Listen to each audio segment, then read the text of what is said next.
اب آپ کے روزے سے کچھ حاصل ہوا نہیں ہوا آپ کو دیکھنا بھی ہے.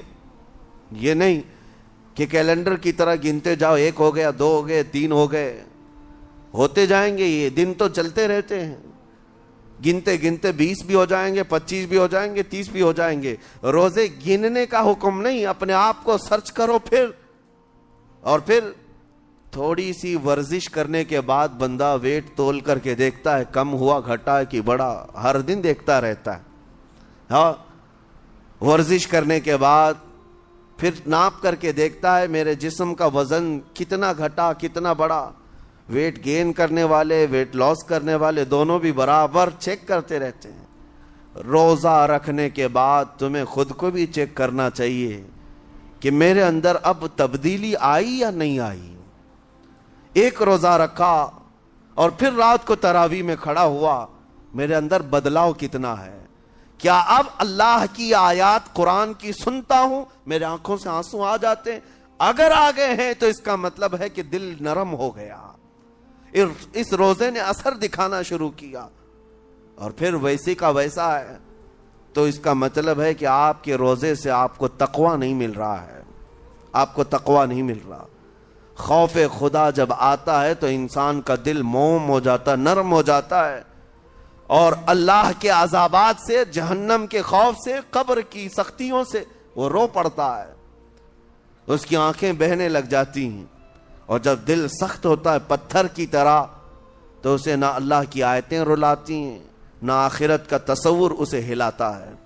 اسی لیے قیامت کے دن کے بارے میں آپ کو بتاؤں, نبی پاک صلی اللہ تعالی علیہ وسلم کی امت کی طرف جہنم کی آگ شعلے لپکاتے ہوئے بڑھتی آ رہی ہوگی بہت تیزی سے.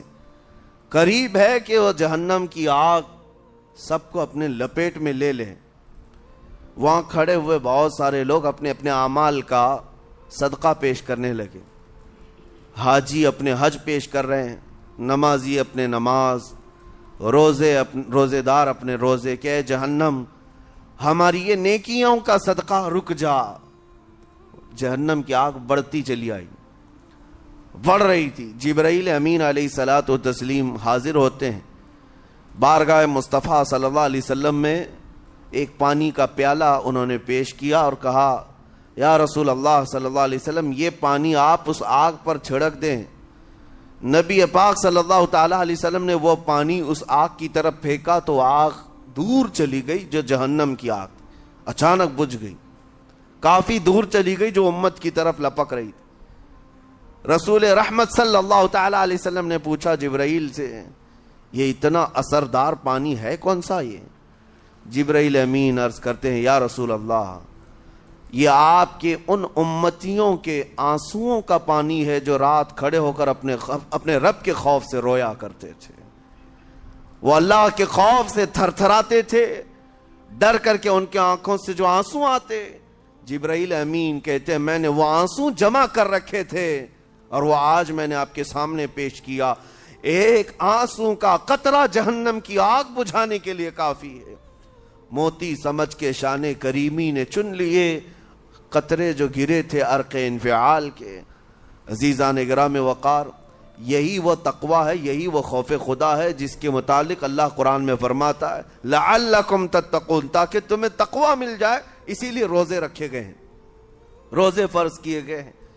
تمہارا دل اگر سخت کا سخت ہی رہ گیا تو روزے اثر نہیں کر رہے ہیں, روزے اثر نہیں کر رہے. اور ظاہر سی بات ہے کاموں میں برکت نیت سے ہوتی ہے, کسی بھی عمل میں برکت اچھی نیت سے ہوتی ہے.